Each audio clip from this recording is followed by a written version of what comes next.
ನಮಸ್ಕಾರ ವೀಕ್ಷಕರೇ, C9 ಕನ್ನಡ ಸುದ್ದಿವಾಹಿನಿಗೆ ಸ್ವಾಗತ. ನಾನು ನಿಮ್ಮ ಯಶೋಧ.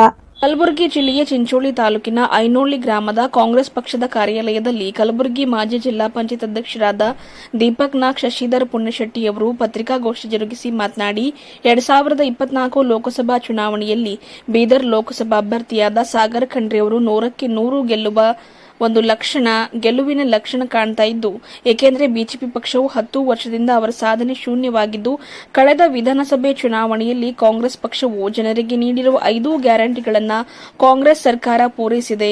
ಅದರಿಂದ ಚಿಂಚೋಳಿ ತಾಲೂಕಿನ ಜನರು ಈ ಬಾರಿ ಬೀದರ್ ಲೋಕಸಭೆಯ ಕಾಂಗ್ರೆಸ್ ಪಕ್ಷದ ಅಭ್ಯರ್ಥಿಯಾದ ಸಾಗರ ಖಂಡ್ರೆ ಅವರಿಗೆ ಮತ ನೀಡಬೇಕು ಎಂದು ಮನವಿ ಮಾಡಿದರು. ಈ ಸುದ್ದಿಗೋಷ್ಠಿಯಲ್ಲಿ ಕಾಂಗ್ರೆಸ್ ಪಕ್ಷದ ಮುಖಂಡರಾದ ಇಬ್ರಾಹಿಂ ಸಾಬ್ ದೇಗಲ್ವಾಡಿ, ಶರಣು ಪಪ್ಪ, ವೀರಶೆಟ್ಟಿ ಪಾಟೀಲ್, ಅಲ್ಲಾವುದ್ದೀನ್ ಅನ್ಸಾರಿ, ಖಾಜಾ ಪಟೇಲ್, ನಂದಕುಮಾರ್ ಪಕ್ಷದ ಮುಖಂಡರು ಭಾಗಿಯಾಗಿದ್ದರು. ವರದಿಗಾರರು ನಾಗರಾಜ ಪಾಟೀಲ್, ಚಿಂಚೋಳಿ. 2024ರ ಏನು ಲೋಕಸಭಾ ಚುನಾವಣೆ ಈಗ ಇನ್ನು ಕೆಲವು ದಿನಗಳಲ್ಲಿ ಮತದಾನ ನಡೀತಕ್ಕಂಥದ್ದು ವ್ಯವಸ್ಥೆ ಇದೆ. ಈ ಒಂದು 2024ರ ಲೋಕಸಭಾ ಚುನಾವಣೆಗೆ ಈಗಾಗಲೇ ತಮಗೆಲ್ಲರಿಗೂ ತಿಳಿದಿರುವಂತೆ ನಮ್ಮ ಬೀದರ್ ಲೋಕಸಭೆಯ ಕಾಂಗ್ರೆಸ್ ಪಕ್ಷದ ಅಭ್ಯರ್ಥಿಯಾಗಿರ್ತಕ್ಕಂಥ ಶ್ರೀ ಸಾಗರ್ ಈಶ್ವರ್ ಖಂಡ್ರೆ ಅವರು ಈಗಾಗಲೇ ಎಲ್ಲ ಬೀದರ್ ಲೋಕಸಭೆಯಲ್ಲಿ ಬರ್ತಿರ್ತಕ್ಕಂಥ ಎಲ್ಲ ವಿಧಾನಸಭೆಗಳಲ್ಲಿ ಸಕ್ರಿಯವಾಗಿ ಕಳೆದ 1 ತಿಂಗಳಿಂದ ಚುನಾವಣೆ ಪ್ರಚಾರ ಪ್ರಾರಂಭಿಸಿದ್ದಾರೆ.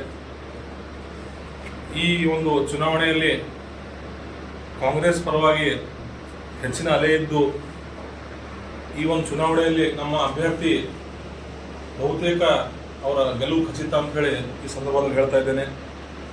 ಈಗಾಗಲೇ ಸಾಗರ್ ಖಂಡ್ರೆ ಅವರು ಯುವಕರಾಗಿದ್ದು, ಅವರು ಯಾರಂತೇಳಿ ಎಲ್ಲ ಈಗಾಗಲೇ ಜಿಲ್ಲಾ ಪಂಚಾಯತ್ ಮಟ್ಟದಲ್ಲಿ, ತಾಲೂಕಾ ಪಂಚಾಯತ್ ಮತ್ತು ತಾಲೂಕಾ ಮಟ್ಟದಲ್ಲಿ ಎಲ್ಲ ಕಾರ್ಯಕ್ರಮಗಳು ಜರುಗಿವೆ. ಅಭ್ಯರ್ಥಿ ಬಗ್ಗೆ ಸುವ್ಯವಸ್ಥಿತವಾಗಿ ಎಲ್ಲ ತಾಲೂಕಿನ ಎಲ್ಲ ಹಿರಿಯ ಪತ್ರಕರ್ತರಿಗೆ, ಎಲ್ಲ ಮತದಾರರಿಗೆ ಎಲ್ಲರಿಗೂ ಜಾಗೃತಿ ಮೂಡಿದೆ ಅಂತ ಹೇಳಿ ನಾನು ಭಾವಿಸ್ತಿದ್ದೀನಿ. ಈ ಸಂದರ್ಭದಲ್ಲಿ ಶ್ರೀ ಸಾಗರ್ ಖಂಡ್ರೆ ಅವರು ಒಂದು ಅತ್ಯಂತ ಕಿರಿಯ ವಯಸ್ಸಿನ, ಇವತ್ತು ನಮ್ಮ ಕರ್ನಾಟಕದಲ್ಲಿ ಅತ್ಯಂತ ಕಿರಿಯ ವಯಸ್ಸಿನ ಲೋಕಸಭಾ ಅಭ್ಯರ್ಥಿಯಾಗಿದ್ದು, ಅವರು ಶ್ರೀ ಈಶ್ವರ್ ಖಂಡ್ರೆ ಅವರು ನಮ್ಮ ಕರ್ನಾಟಕ ಸರ್ಕಾರದ ಅರಣ್ಯ ಸಚಿವರಾಗಿರ್ತಕ್ಕಂಥ ಈಶ್ವರ್ ಖಂಡ್ರೆ ಅವರ ಸುಪುತ್ರರು ಹಾಗೂ ಅಖಿಲ ಭಾರತ ವೀರಶೈವ ಮಹಾಸಭೆಯ ಗೌರವ ಅಧ್ಯಕ್ಷರಾಗಿರ್ತಕ್ಕಂಥ ಶ್ರೀ ಭೀಮಣ್ಣ ಖಂಡ್ರೆ ಅವರ ಒಂದು ಮೊಮ್ಮಗಾಗಿದ್ದಾರೆ. ಅವರ ಕುಟುಂಬದ ಬಗ್ಗೆ ಈಗಾಗಲೇ ಸಾಕಷ್ಟು ಎಲ್ಲರಿಗೂ ತಿಳಿದಿರ್ತಕ್ಕಂಥದ್ದು. ಅವರ ಕುಟುಂಬ, ಖಂಡ್ರೆ ಕುಟುಂಬ ಇವತ್ತು ಸಾಕಷ್ಟು ಸುಮಾರು 50 ವರ್ಷಗಳಿಂದ ಸತತವಾಗಿ ಜನಸೇವೆ ಮತ್ತು ಎಲ್ಲ ಸಮಾಜಪರ ಸೇವೆಗಳನ್ನು ಮಾಡಿಕೊಂಡು ಬಂದಿದ್ದಾರೆ. ಅದರಲ್ಲಿ ಮುಖ್ಯವಾಗಿ ವೀರಶೈವ ಲಿಂಗಾಯತ ಧರ್ಮದ ಇವತ್ತು ಗೌರವ ಅಧ್ಯಕ್ಷರಾಗಿ ಭೀಮಣ್ಣ ಖಂಡ್ರೆ ಅವರು, ಮತ್ತು ಇವತ್ತು ಪ್ರೆಸಿಡೆಂಟ್ ಆಗಿ ಅಖಿಲ ಭಾರತ ವೀರಶೈವ ಮಹಾಸಭೆಯ ಪ್ರಧಾನ ಕಾರ್ಯದರ್ಶಿಗಳಾಗಿ ಶ್ರೀ ಈಶ್ವರ್ ಖಂಡ್ರೆ ಅವರು ಅನೇಕ ಇವತ್ತು ಸಮಾಜ ಸೇವೆ ಮತ್ತು ಎಲ್ಲ ಸಮಾಜಗಳ ಸೇವೆ ಕೂಡ ಮಾಡ್ತಾ ಇದ್ದಾರೆ. ಈಗಾಗಲೇ ಈ ಸಂದರ್ಭದಲ್ಲಿ ಈಶ್ವರ್ ಖಂಡ್ರೆನ ಅಭ್ಯರ್ಥಿಯಾಗಿದ್ದಾರೆ ಸಾಗರ್ ಖಂಡ್ರೆ ಅವರು ಒಂದು ಅತ್ಯಂತ ಸಮರ್ಥ ಅಭ್ಯರ್ಥಿಯಾಗಿದ್ದು, ಅವರ ಗೆಲುವಿನಿಂದ ನಮ್ಮ ಭಾಗಕ್ಕೆ ಅನುಕೂಲ ಆಗ್ತದೆ ಅಂತ ಹೇಳಿ ಈ ಸಂದರ್ಭದಲ್ಲಿ ಹೇಳ್ತಾ ಇದ್ದೀನಿ. ಅದು ಏಕೆಂದರೆ ಇವತ್ತು ಸರ್ಕಾರದಲ್ಲಿ ಬಿಜೆಪಿಯವರು ಪ್ರಚಾರ ಮಾಡ್ತಿದ್ರು, ಏನಂದ್ರೆ ಡಬಲ್ ಇಂಜಿನ್ ಸರ್ಕಾರ ಬೇಕು, ಟ್ರಿಬಲ್ ಇಂಜಿನ್ ಸರ್ಕಾರ ಬೇಕು. ಡಬಲ್ ಇಂಜಿನ್ ಅಂದ್ರೆ ಕರ್ನಾಟಕದಲ್ಲೂ ಕೂಡ ರಾಜ್ಯ ಸರ್ಕಾರ ಬಂದ್ರೆ, ಡೆಲ್ಲಿಯಲ್ಲಿ ಕೂಡ MP ಗಳು ಗೆದ್ರೆ, ಮತ್ತು ಕೇಂದ್ರ ಸರ್ಕಾರ ಕೂಡ ನಮ್ದೇ ಆದ್ರೆ ನಮ್ಗೆ ಅಭಿವೃದ್ಧಿ ಮಾಡಕ್ಕೆ ಹೆಚ್ಚಿನ ಅನುಕೂಲ ಆಗ್ತದೆ ಅಂತ ಹೇಳಿ ಬಿಜೆಪಿಯವರು ಪ್ರಚಾರ ಮಾಡ್ತಾ ಇದ್ರು. ಇವಾಗ ಡಬಲ್ ಇಂಜಿನ್ ಸರ್ಕಾರ ಬಂದರೂ ಕೂಡ ರಾಜ್ಯದಲ್ಲಿ ಬಿಜೆಪಿ ಗೌರ್ಮೆಂಟ್ ಇದ್ದು ಮತ್ತು ಸೆಂಟ್ರಲ್ ನಲ್ಲಿ ಬಿಜೆಪಿ ಗೌರ್ಮೆಂಟ್ ಇದ್ದು ಕೂಡ ಯಾವುದೇ ಅಭಿವೃದ್ಧಿ ಕಾಣಲಿಲ್ಲ. ಆದ್ರೆ ಇವತ್ತು ರಾಜ್ಯ ಸರ್ಕಾರ ಇವತ್ತು ಅಧಿಕಾರಕ್ಕೆ ಬಂದ ನಂತರ ನಮ್ಮ ಪ್ರಣಾಳಿಕೆಯಲ್ಲಿ ಕೊಟ್ಟ ಗ್ಯಾರಂಟಿಗಳ ಏನು 5 ಗ್ಯಾರಂಟಿಗಳು ಕೊಟ್ಟಿದ್ದೀವಿ ಅವರನ್ನು ಈಡೇರಿಸ್ತಕ್ಕಂಥದ್ದಾಗಿರಲಿ, ಮತ್ತು ಬಡವರ ಪರವಾಗಿ ಯೋಜನೆಗಳು ಹಾಕ್ತಕ್ಕಂಥದ್ದು ಇವತ್ತು ಕಾಂಗ್ರೆಸ್ ಸರ್ಕಾರ ಮಾಡಿದೆ. ಅದಕ್ಕಾಗಿ ಇಲ್ಲಿ ನಮಗೆ ಏನಾಗುತ್ತದೆ ಅಂದ್ರೆ, ಇವತ್ತು ಕಳೆದ ವಿಧಾನಸಭಾ ಚುನಾವಣೆಯಲ್ಲಿ ಕಾರಣಾಂತರಗಳಿಂದ ಕೆಲವೊಂದೇ ಮತಗಳ ಅಂತರದಿಂದ ನಮ್ಮ ವಿಧಾನಸಭಾ ಅಭ್ಯರ್ಥಿ ಚಿಂಚೋಳಿದು ಒಂದು ಗೆಲುವಿನ ಅಂತರದಿಂದ ನಾವು ಸೋತಿದ್ದೇವೆ. ಆದರೆ ಈ ಬರ್ತಕ್ಕಂಥ ಲೋಕಸಭಾ ಚುನಾವಣೆಯಲ್ಲಿ ಶ್ರೀ ಸಾಗರ್ ಖಂಡ್ರೆ ಅವರಿಗೆ ನಮ್ಮ ಚಿಂಚೋಳಿ ಮತದಾರರು ಮತ್ತು ಬೀದರ್ ಲೋಕಸಭೆ ಮತದಾರರು ಹೆಚ್ಚಿನ ಬಹುಮತ ಕೊಟ್ಟು ಆರಿಸಿದ್ರೆ ಅವರು ನಮ್ಮ ಲೋಕಸಭಾ ಅಭ್ಯರ್ಥಿಯಾಗಿ ಮತ್ತು ಚಿಂಚೋಳಿ ಪರವಾಗಿ ಅವರು ನಮ್ದು ದಿಟ್ಟ ನಿರ್ಧಾರ ಕೈಗೊಳ್ಳಕ್ಕೆ ಅಭಿವೃದ್ಧಿ ಮಾಡಲಿಕ್ಕೆ ಸಹಾಯ ಆಗ್ತದೆ. ಏಕೆಂದರೆ ಅವ್ರ ತಂದೆಯವರು ಕೂಡ ಇವತ್ತು ಸರ್ಕಾರದಲ್ಲಿ ಸಚಿವರಾಗಿ ಕೆಲಸ ನಿರ್ವಹಿಸುತ್ತಿದ್ದಾರೆ ಮತ್ತು ರಾಜ್ಯದಲ್ಲಿ ಕೂಡ ನಮ್ಮ ಸರ್ಕಾರನೇ ಇವತ್ತು ಅಧಿಕಾರದಲ್ಲಿದೆ.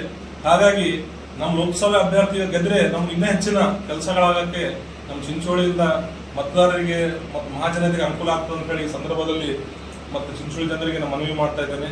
ಮತ್ತು ಅದಲ್ಲದೆ ಸರ್ಕಾರದ ಬಗ್ಗೆ ಹೇಳಬೇಕಾದ್ರೆ ಇವತ್ತು ಕಳೆದ 10 ವರ್ಷಗಳಿಂದ